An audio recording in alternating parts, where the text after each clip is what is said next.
Welcome to the mid-August edition of Michigan Gardener. Behind me is a stack of trays that we've been using to grow microgreens in. Things like rocket arugula, mesclun mix, and other types of salads. And what we've been doing is just kind of randomly scattering seeds in there, and they come up, and when one tray is done, we trim it and replant. I thought today I would try to pluck out some of the rocket arugula and grow it into bigger plants. We always try to save the little plastic planting containers that our other plants come in, and we're going to use these to make some arugula plants. First things first, I'm going to take and just scatter a little bit of this compost in the bottom here. And now I'm going to pick an individual plant that looks strong and just try to tease it out without disrupting the roots. So we'll do this and just kind of gently lift this. We actually have two there, so I'll plant that one next. Being careful not to disrupt the roots. There we go. And we'll put it in one of these little things. And we're going to have to fill in around it with compost. Put that down in there, add a little bit more, give it a little pat so it doesn't blow away.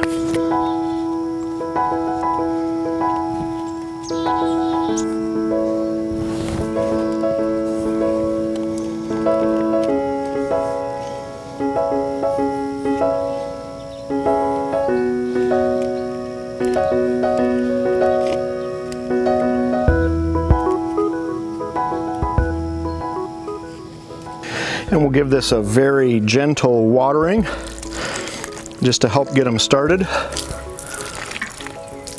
And with any luck, these plants will fill out the individual planters, and when we see roots coming from the bottom, we'll know it's safe to pot them on. Okay, so here we are back again in this front planting. We're going to do some mulch. I have to send out a plea. Please do not drown your plants in river rock, and do not suffocate them with weed barrier. Those two products are not going to help your plants. They are going to not only restrict weeds for only a few years, they will then restrict your plants. The roots will grow upward toward the soil, and your plant will not be able to behave like a normal plant and grow, especially if it's a creeping variety. It will not be able to spread. All right, so I'm gonna get started, and it's a little more cumbersome when you've got some creeping plants because you wanna get the mulch underneath the plant to kind of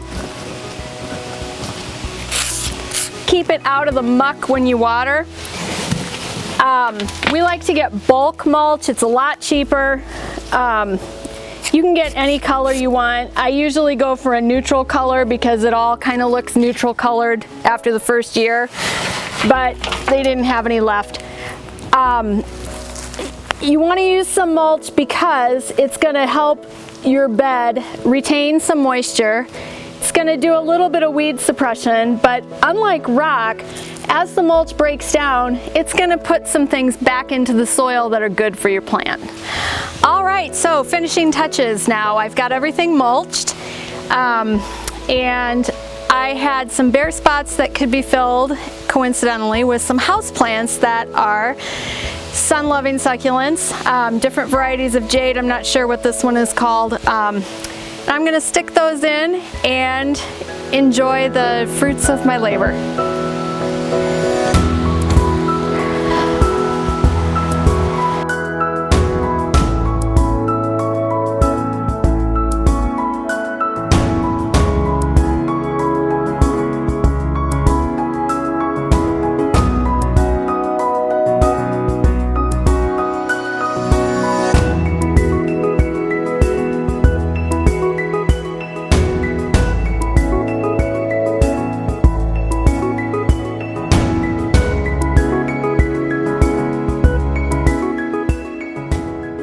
I said in the July edition that I wanted to make use of this particular part of the yard, and it's basically a big circular island of trees that they left for some reason.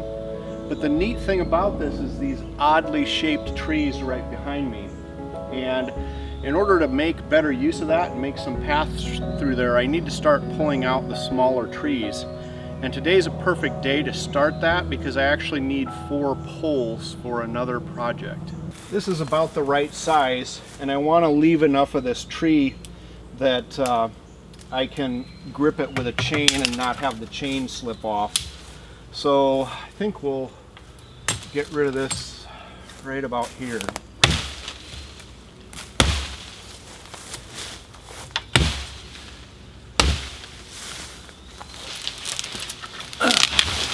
And there goes 1 pole.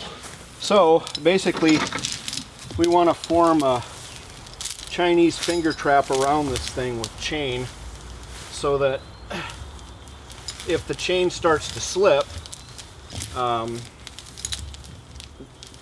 it'll grip tighter. You want to get plenty of chain around it. Make sure it's good and tight.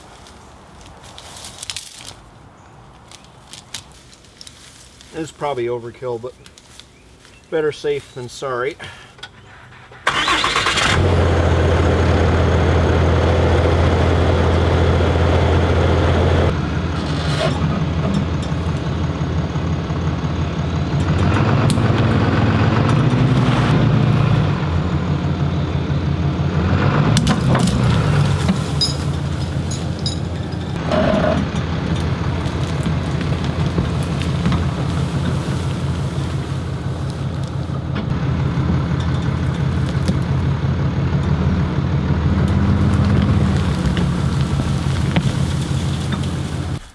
Right, we're back at my Luffa Gourd patch. And will you come and Luffa my fresh farm? And these things have been fighting me all year. And the latest thing is something has been eating the little flowers off of it before they get a chance to turn into a gourd. Using those 4 poles we cut from the backyard, we're going to put in some stakes at the 4 corners. I already dug some holes, and I'm just going to tamp the dirt down. These don't have to be bomb-proof, they just have to stay for a little bit. Here's another reason to save your plastic pots. Now we're going to throw a net over this.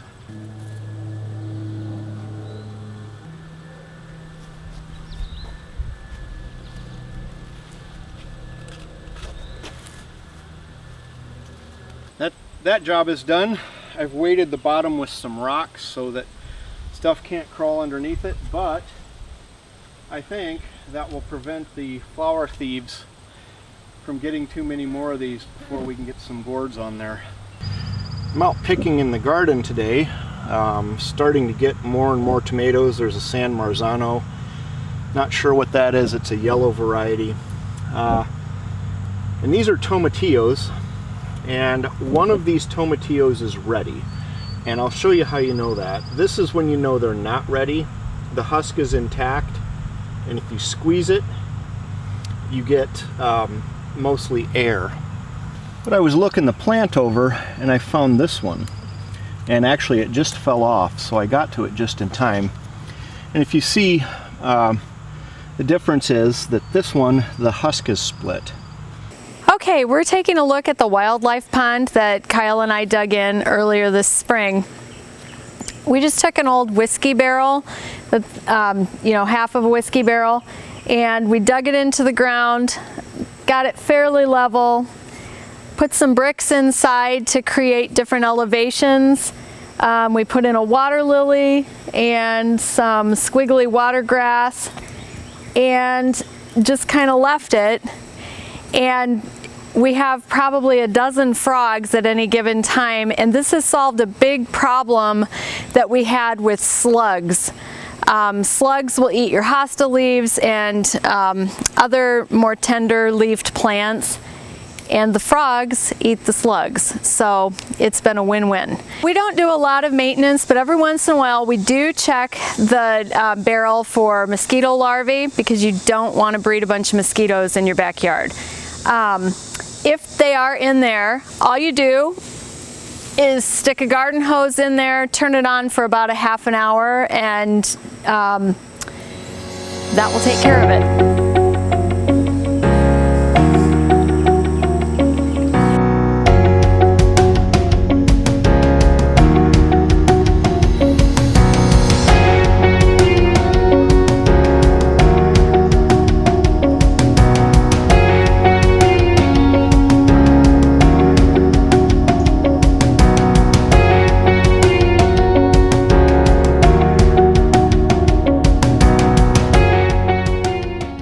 This is something new I'm adding. These three plants are Sichuan pepper plants. The Latin name for these plants is Xanthoxylum piperidum. The first part of the word, xanthoxylum, is derived from Latin xantho meaning yellow, xylem meaning the vascular tissue in plants. So we'll do a little close-up and you can see that the veins in the plant are yellow. The piperidum part means hot with a bold spice. I bought these as little shrubs and they're actually incredibly difficult to find. And I hope that we can grow these into like actual full-on trees eventually. They're hardy from zones 5 through 9 and we're in 5/6. There's pockets of 6 here, so this should easily be able to grow. The other thing is that there's a close relative of this that grows wild in America all over and in Michigan all the way up to almost the Upper Peninsula, and that one is Xanthoxylum americanum. I think for this first year I will keep them inside over the winter and then put them out early in spring and see how they do. So the real question is, why grow these? Well, Sichuan peppercorns. These are used in certain Chinese dishes, and it's not actually the peppercorn that you use, it's the husk around the corn. I thought I saw there was a little seed here. So if you look, there's a black seed and a kind of a reddish shell around it, and you grind up the shell and that flavors your food. Sichuan pepper and the corns were actually illegal to import in the United States from 1968 to 2005. And the reason it is illegal is that these can get a disease that spreads to citrus trees and there's no cure for it. So if you have one of these plants and it's diseased and you grow it near citrus, it'll kill the citrus trees. And the Sichuan peppercorns were thought to be a threat to the U.S. citrus industry. Unless you've sought it out, it's very unlikely that you've tasted actual Sichuan pepper because it was such a difficult ingredient to get up until 2005. The other reason is that it's really an unusual taste. It's not that it's spicy and hot, it's that it makes your tongue numb and your whole mouth numb. And so if you overdo it, it can really ruin whatever you put it in. Don't ask me how I know that. Hi, puppy. What is that? What's going on there? We've made quite a bit of progress thinning out the woods here. We started by pulling with the truck the stuff around the edges, and Gretchen figured out that it's actually really easy to dig out these trees because the soil in there is not like the soil in the rest of the yard. The rest of the yard, it's clay, crappy soil that's really hard to dig in with a lot of rocks. In there, these woods have been here so long that there's a lot of leaf mold that forms the top layer of the soil. So it's actually fairly easy to dig these out. We've been saving the trunks of all these trees to use as supports and build little structures in the garden next year. Ooh, what's that, puppy? That's too big for you. Watch out. Ooh. All right, so we're gonna dig out one of these trees. I'm gonna dig out this one. This one I could probably also dig out, but I need to kill off some poison ivy first. With any woodland project around here, you're gonna run into some poison ivy, so you gotta beware.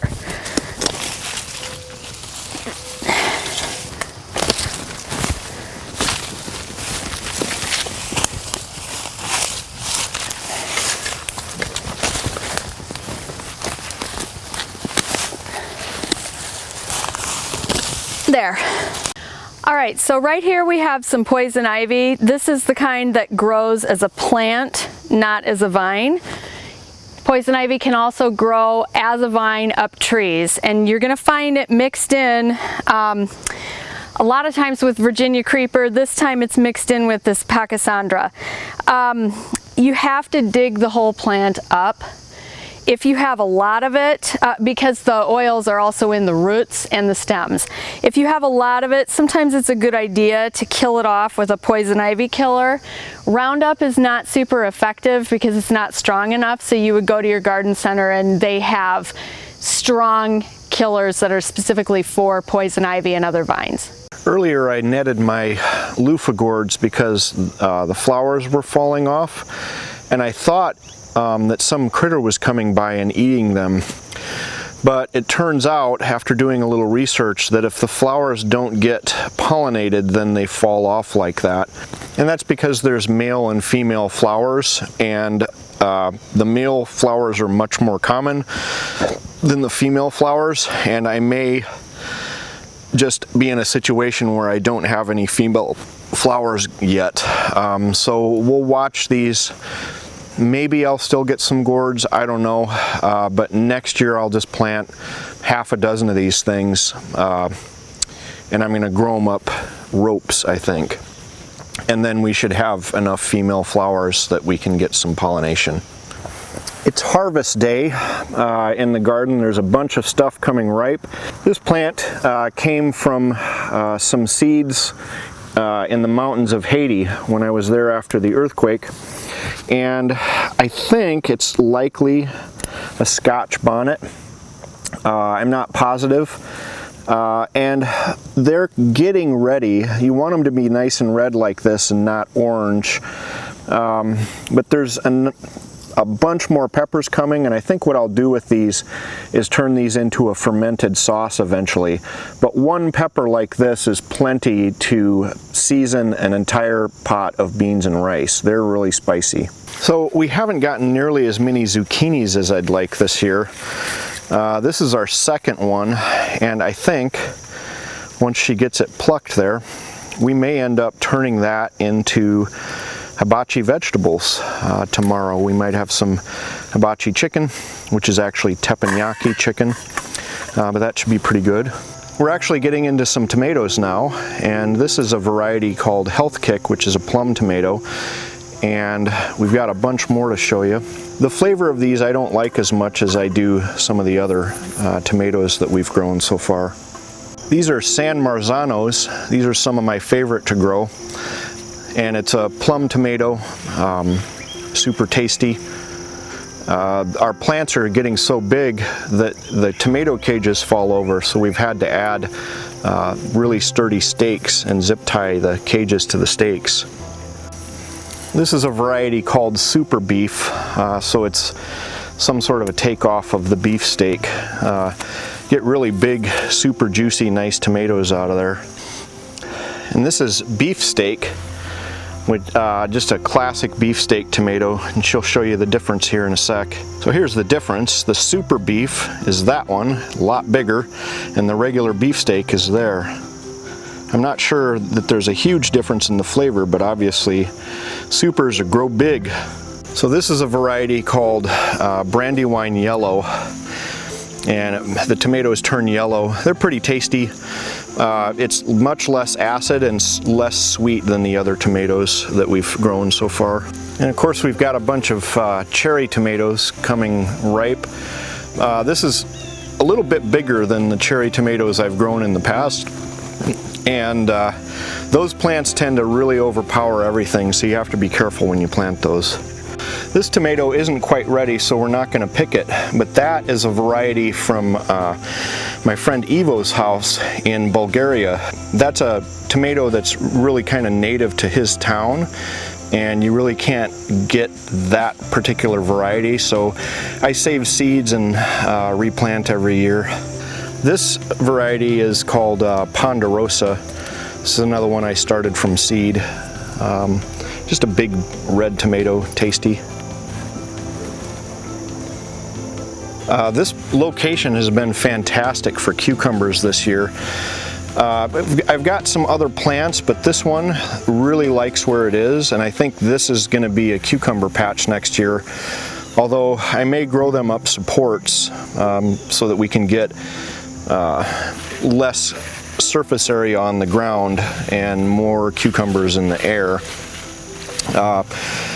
I've got a dozen quarts, and I think what we're gonna do is I might turn some of these into Japanese smashed cucumbers.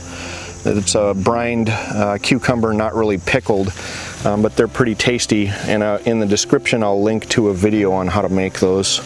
We probably have enough tomatoes that I can eat some of them and then do another batch of tomato sauce. And to do that, I just take the tomatoes, wash them, cut them up, put them in a big pot, heat them up until they soften just a little bit. Then I run them through a food mill to take all the seeds and peels out of there. Then they go back into the pot, just the sauce, and you cook it until it's reduced by about half. You could just can it straight away, but then you get that like tomato serum on top of actual tomato pulp, and I don't like that. Thanks for watching the mid-August segment of Michigan Gardener. We have a lot more to do, so look forward to an update in a few weeks, and until then, remember, you reap what you sow.